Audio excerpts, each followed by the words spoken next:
ce geste de toi viendra mon secours.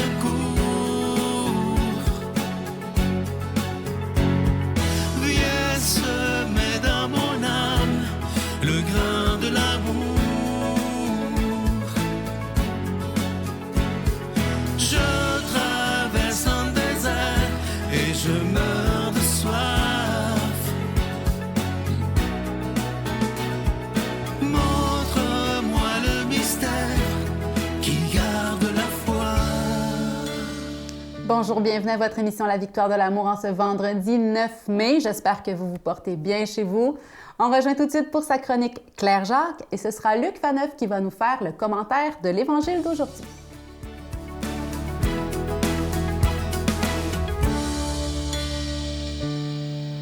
Bonjour, chers complices du vendredi. Toujours une joie de vous revoir à tous les vendredis. Vous êtes fidèles, en tout cas, on peut le dire. Aujourd'hui, comme on est près de la fête des mères, j'ai envie de vous raconter une histoire personnelle, comme ça m'arrive des fois de partager des choses comme ça avec vous. Vous savez peut-être, parce que j'en ai déjà parlé dans d'autres chroniques, que j'accompagne des gens en fin de vie. Qui ont parfois des rêves à réaliser avant de terminer leur vie ou qui veulent simplement cheminer avec quelqu'un comme moi là, pour parler de toutes sortes de choses, puis avoir une conversation peut-être différente qu'ils auraient avec les membres de leur propre famille. Donc, Marjolaine, 81 ans, pimpante, pleine de vie, toute sa tête, m'appelle pour me dire « Moi là, avant que j'aie plus ma tête, je veux prévoir et planifier mes funérailles. » Parfait. On se rencontre. J'ai un coup de cœur pour cette dame qui a un sens de l'humour extraordinaire, qui est très, très comique, mais qui sait ce qu'elle veut aussi. Donc, on prépare la cérémonie, on choisit les chansons, les textes, et là, elle écrit tout ça, met ça dans une enveloppe pour ses enfants. Au moment du décès, là, ils auront cette enveloppe-là avec ses volontés pour cette fameuse cérémonie que j'allais présider aussi. Donc, je me suis liée d'amitié avec cette dame. J'ai été la rencontrer de temps en temps, juste pour le plaisir. Elle m'invitait à prendre le thé, tout ça. Et tranquillement, pas vite, j'ai rencontré ces 4 filles qui sont absolument adorables, que je salue en passant. Et donc, une journée, j'arrive et une de ces filles m'accueille, les yeux pleins d'eau. Je vois qu'elle a pleuré. Je dis, qu'est-ce qui se passe? Puis elle me dit, on a reçu un diagnostic qui n'est pas très le fun. Maman, on s'en doutait un petit peu depuis quelques mois, là, mais peut-être que tu t'es aperçue de ça aussi. Maman a officiellement là, le diagnostic de la maladie d'Alzheimer. Longue histoire courte, ça dégénère rapidement. Marjolaine ne reconnaît plus ses enfants. Et comme ça arrive parfois chez les gens qui sont atteints de cette maladie-là, peut-être en connaissez-vous, puis ça va vous ramener des souvenirs. À un moment donné, elle m'a vue, puis elle a décidé que j'étais sa fille. Elle me reconnaissait comme sa fille. Pourtant, je ne suis pas sa fille. Et là, ses enfants, qui avaient été bien avertis par le médecin de ne pas toujours contredire leur mère à chaque fois qu'elle disait des choses qui n'étaient pas nécessairement vraies, mais de plus lui poser des questions, la faire parler, ont décidé d'embarquer dans cette chose-là en me demandant « Est-ce que tu veux embarquer dans cette histoire avec nous? » J'ai dit « Oui. » Donc, à chaque fois que j'arrivais, « Oh, ma fille, bon, comment tu vas, ma belle fille? » Et tranquillement, pas vite, on a continué à cheminer comme ça.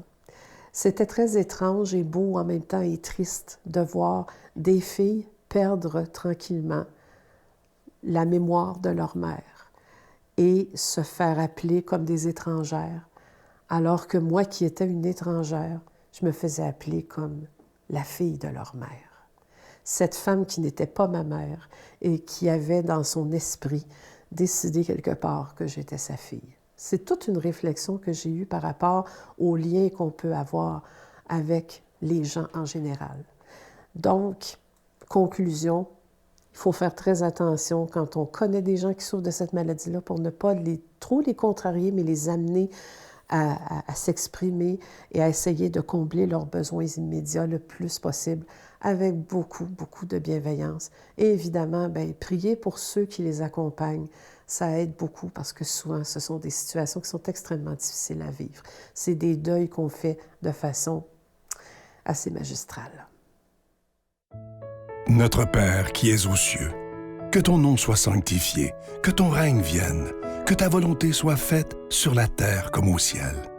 Donne-nous aujourd'hui notre pain de ce jour. Pardonne-nous nos offenses, comme nous pardonnons aussi à ceux qui nous ont offensés. Et ne nous laisse pas entrer en tentation, mais délivre-nous du mal, car c'est à toi qu'appartiennent le règne, la puissance et la gloire pour les siècles des siècles. Amen. La Victoire de l'amour vous invite à célébrer 30 ans d'amour au Centre Vidéotron de Québec, le 24 mai 2025, de 13h à 17h. Avec Mélissa Bédard, Patrick Normand, Nathalie Laure, Guylaine Tanguay et la présence exceptionnelle de Michel Thor.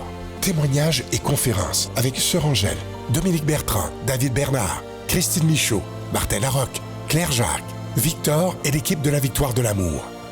Billets en vente maintenant sur lavictoiredelamour.org.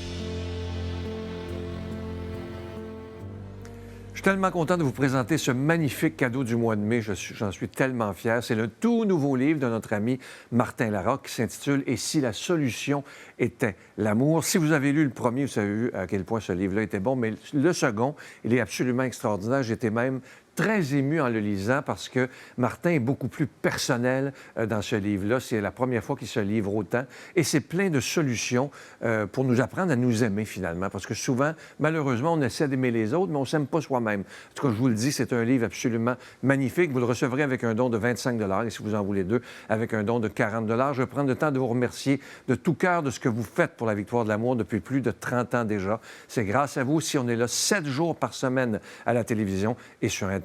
Alors, merci de tout cœur de votre don, aussi de votre prière. Voici comment vous le procurez. Par la poste, à la Victoire de l'amour, casier postal 120, succursale Boucherville à Boucherville, le J4B 5E6, ou par téléphone, par carte de crédit, du lundi au jeudi, de 8h à 17h, au 514-523-4433, ou à notre numéro sans frais, le 1-888-811-9291. Également sur notre site Internet, le www.lavictoiredelamour.org. Avec votre don, vous recevrez aussi un reçu pour fin d'impôt. Merci de donner des mains à la Providence. Merci d'investir dans votre foi. Le titre du livre, là, il pose une question, OK? Vous n'êtes pas obligé d'y répondre, mais vous êtes obligé d'y réfléchir avec moi. Ça va être le fun.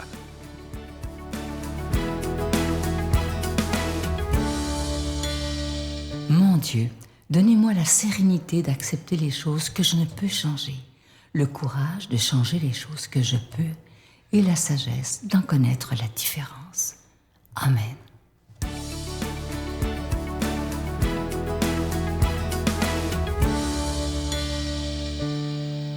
Merci d'être là.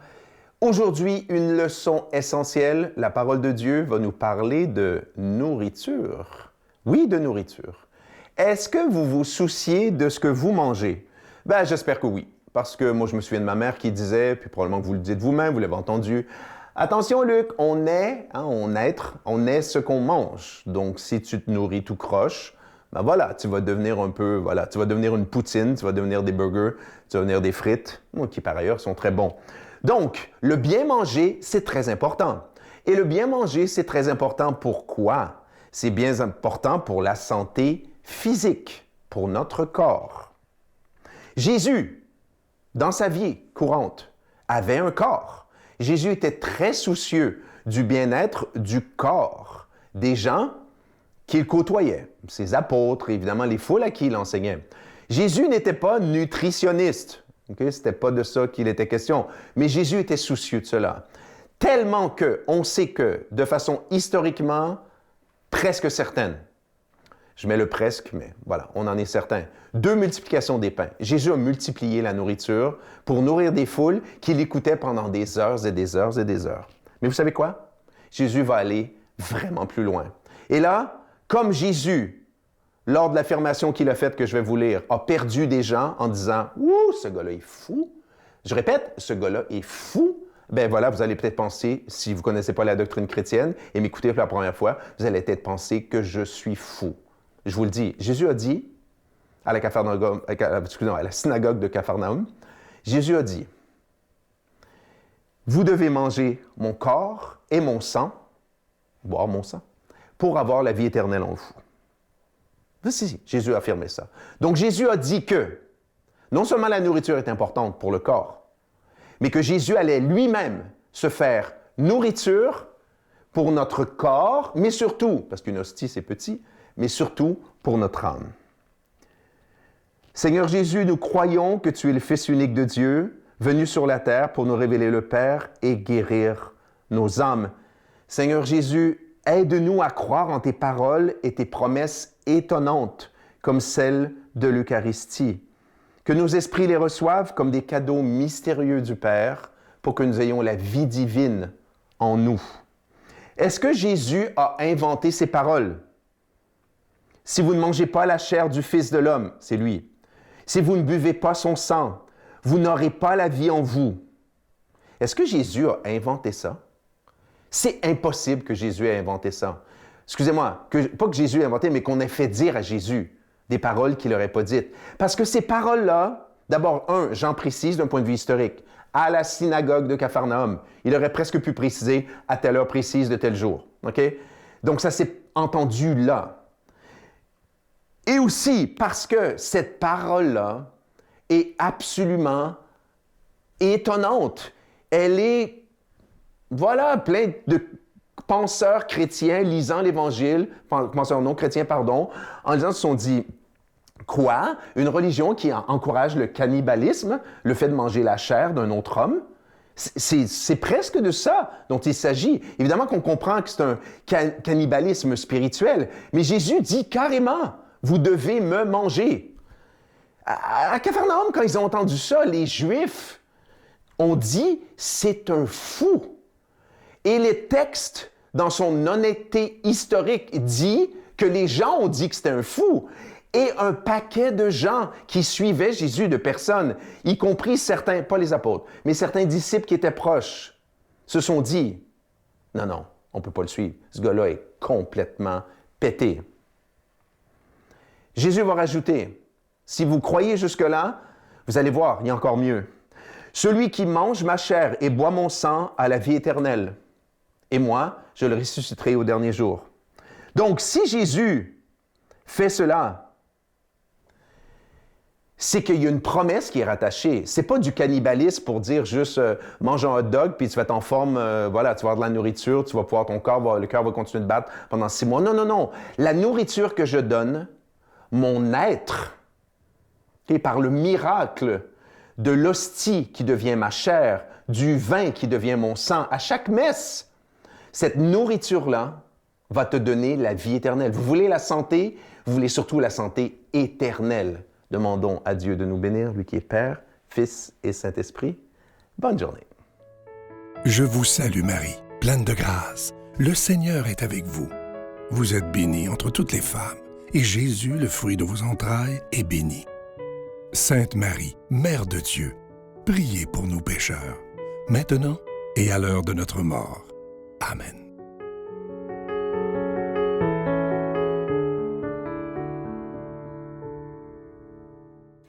Chers amis, nous serons nombreux à célébrer ensemble le 24 mai prochain les 30 ans d'amour de la Victoire de l'amour. N'hésitez plus, si vous attendiez un signe pour acheter vos billets, c'est maintenant. Je vous le donne, ce signe. Venez nombreux pour qu'on célèbre ensemble la Victoire de l'amour.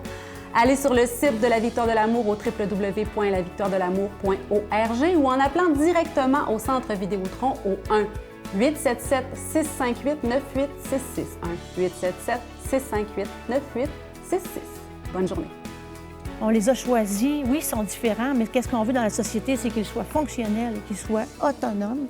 Alors, c'est mon objectif avec Yoann et Emma. C'est la différence qui te guidera. Elle fait de toi un être si grand. C'est la différence qui te guidera. Mais n'oublie pas, tu auras le choix. Car tous mes combats, je les mène pour toi.